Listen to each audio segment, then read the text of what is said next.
At the beginning of 2024, Marvel officially relaunched the Ultimate comic titles, starting with Ultimate Spider-Man in January, followed by Ultimate Black Panther in February, Ultimate X-Men in March, and then the Ultimates in June. I've been keeping up with this new version of this popular alternate universe, managing somehow to collect every issue physically and have room for them at the same time. Don't do this! If you don't have the space for all this, just don't. As of the recording of this video, the new launch will be hitting its 1-year anniversary with the release of the Ultimate Universe 1-year end book, and I thought I would take the time to talk about each of the ongoing runs and why I love this new reinvention of the Ultimate Marvel Universe. If you were a kid, or just getting into comics back in the early 2000s, the old Ultimate comics were most likely your first foray into the medium. That universe became a cultural touchstone for comic book history, and I think this new one is not only carrying that torch, but surpassing it. At least in my opinion, this one just started. Apologies for the glazing that is about to unfold here, folks, but I just have to make the ultimate video about the Ultimate Universe. Yeah, I said it, yeah,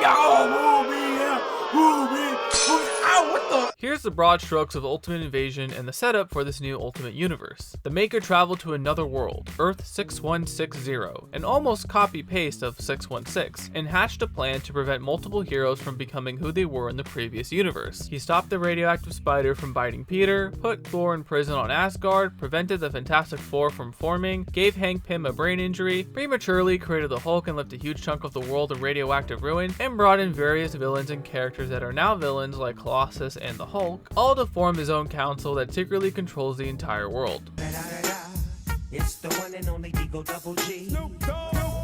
Howard Stark, aka Iron Man, and a Reed Richards going by the name Doom hatched a plan to use a device called the Immortus Engine to trap the Maker in his own utopian city above Latveria, where he is now stuck there for a year while time advances rapidly for him. Howard sacrificing himself, Doom Reed finds Tony Stark, Howard's teenage son, who dons the Iron Lad mantle and teams up with Doom Reed to assemble heroes from the remnants of all the changes the Maker made in order to stop him and fix what he broke, to avenge their stolen destinies, you could say. But like in an ultimate way. That's pretty much the short version. This story sets up some interesting future implications about this universe, especially with the Immortus Engine's time traveling capabilities and Kang that as of now don't really matter yet, so I didn't mention them. This book is the genesis of this new line, and from here you can read the Ultimate Universe one-shot by Jonathan Hickman, which recaps Ultimate Invasion and officially kicks things off with the rest of the lines following suit. Speaking of,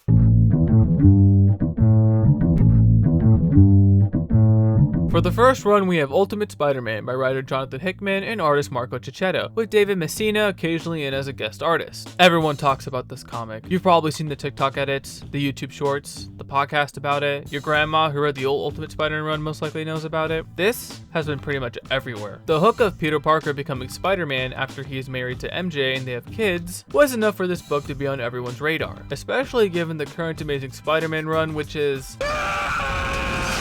However, what I find fascinating about this run is that Hickman kind of uses this long hoped for reality for fans as a smokescreen to what he really wants to explore with the character and his supporting cast. For one, Uncle Ben is not only alive, but best friends or secret lovers with J. Jonah Jameson. In the mainline universe, Peter becoming Spider-Man is built on this guilt that he could have stopped Uncle Ben's killer but didn't. He has great power and he needs to use it responsibly. Ben being alive fundamentally changes this new Peter's view of being Spider-Man. In the first issue, Peter laments over not being the person he feels like he could be. Becoming Spider-Man isn't out of a sense of regret and redemption, it's to find a sense of purpose and control over his life. On the flip side, the Harry Osborn of 6160 feels more akin to that classic Spider-Man origin. Being the Green Goblin and going after the Maker's Council is him making up for not saving his family from the giant laser beam that destroyed a lot of New York, and all the complicated feelings he has about his role in the world, highlighted with him being the one to tell Peter the classic great power, great responsibility line. His father, in his disapproving way, made Harry someone who will not stop at anything in order to win, which leads into conflict with not only being a hero, but with Peter, who has just started this whole superhero thing. It's an incredible dynamic, and I can't wait to see where it leads to. Hickman could have just made this book a Renew Your Vows riff that could have worked. Hell, it would have been even great. Instead, Hickman takes the Spider-Man origin and flips it on its head because he's going for something more than what most fans want from the character nowadays. 2024's Ultimate Spider-Man is Hickman exploring what happens when you do take that step into what you think you are meant to be.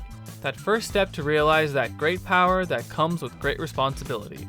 While Ultimate Spider-Man is great, fantastic, amazing, ultimate, you might say, it is a slow read monthly. I personally don't mind because I adore the character work Hickman is doing here, but I do get the complaints that nothing is happening, as much as I disagree. This is a 10 out of 10 book in my opinion, but I would pick up volume 1, which covers issues 1 through 6 if you're a bit impatient.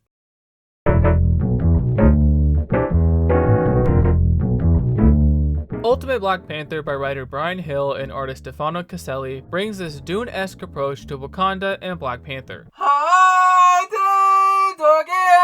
And that's all I can do. I'm gonna play that. I'm not gonna risk it. Seriously though, this book out of this list is the most okay, cool feeling. It is definitely interesting following the war between Wakanda and the Moon Knight, which in this universe is both Khonshu and Ra. T'Challa reckons with his traditions clashing with his convictions, his warrior spirit growing while his personal relationships and kingly responsibilities come into conflict with each other. While Storm and Killmonger are doing all they can to protect their people from the situation getting worse and worse as more and more innocents get caught in the crossfire. Even though Wakanda was this black spot the maker couldn't change anything about, Hill does rework some of the Black Panther mythos with the introduction of Voodoo Khan, a superstitious advisor to the King of Wakanda, a whole new companion material to Vibranium, and a lot of other details and characters that I don't want to talk about because of spoilers.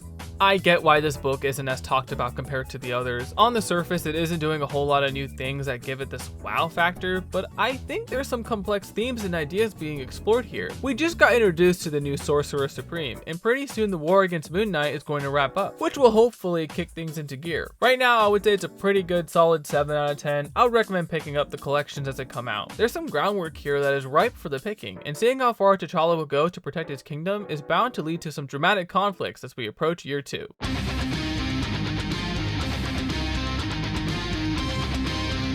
In 6160, the X-Men, the mutant heroes that fight for mutant kind against those who would oppress them, are all Japanese teenage girls in high school. No, you heard me right. The X-Men characters in this universe so far are in high school in Japan, or Hinokuni, and it's great. 10 out of 10.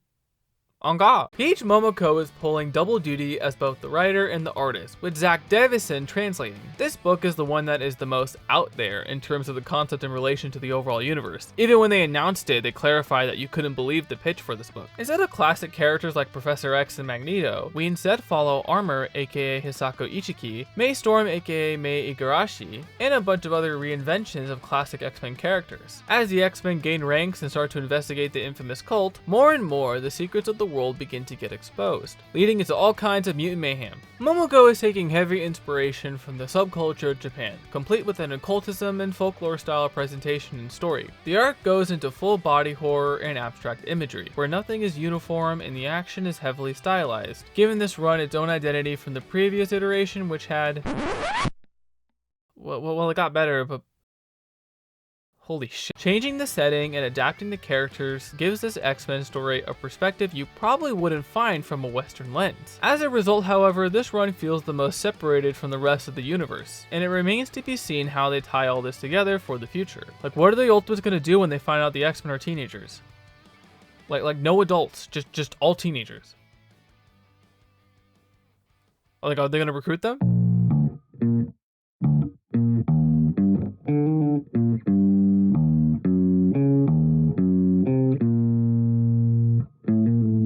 Out of all the ongoing Ultimate runs, this one is my favorite. I know that sounds crazy because Ultimate Spider-Man exists, but trust me, when this run is over, 2024's The Ultimates will be looked back on as one of the best books Marvel has published in the 21st century. While Hickman did start the initial setup of 6160, writer Dennis Camp and artist Juan Frigeri have taken on the shape and world-building responsibilities The Ultimates is currently doing. The first arc just concluded with issue 6, rounding off an insane debut for the new team. This book takes a hero of the week approach, where the spotlight is on either a new hero or an already existing member. As a result, this book feels less like a typical team up, but more of a network building adventure as the Ultimates encounter more of what the Maker and his council has done to the world. Each issue tackles some form of problem with society, from the violation of human rights to the consequences of unchecked capitalism and American imperialism, to the encroachment of oil factories and their toll on the environment and the natives that live on them. Camp is pushing societal issues that exist in our world in front of the Ultimates team to reckon with, and has led to frankly the most introspective and politically relevant Marvel book out right now. Love it or hate it, the original original Ultimates book by writer Mark Millar and artist Brian Hitch took the concept of modernizing superheroes at the time and made the Avengers a sort of government-sponsored group working in the best interest of America, like hating France for example. This new Ultimates book is taking similar ideas but now for the 2020s, which is why making them an underground group of rebels makes so much sense. Many people feel as if the status quo right now is not working for the world, while only a few benefit, and they have to fight back with any means necessary just to live. The new Ultimates is a representation of that frustration, where they're literally fighting to take back what was stolen from them, and it's way more than I ever expected from an Avengers team book. Dennis Camp is making arguably the best Marvel book out right now, and I can't wait to see what he and his team are cooking for year 2.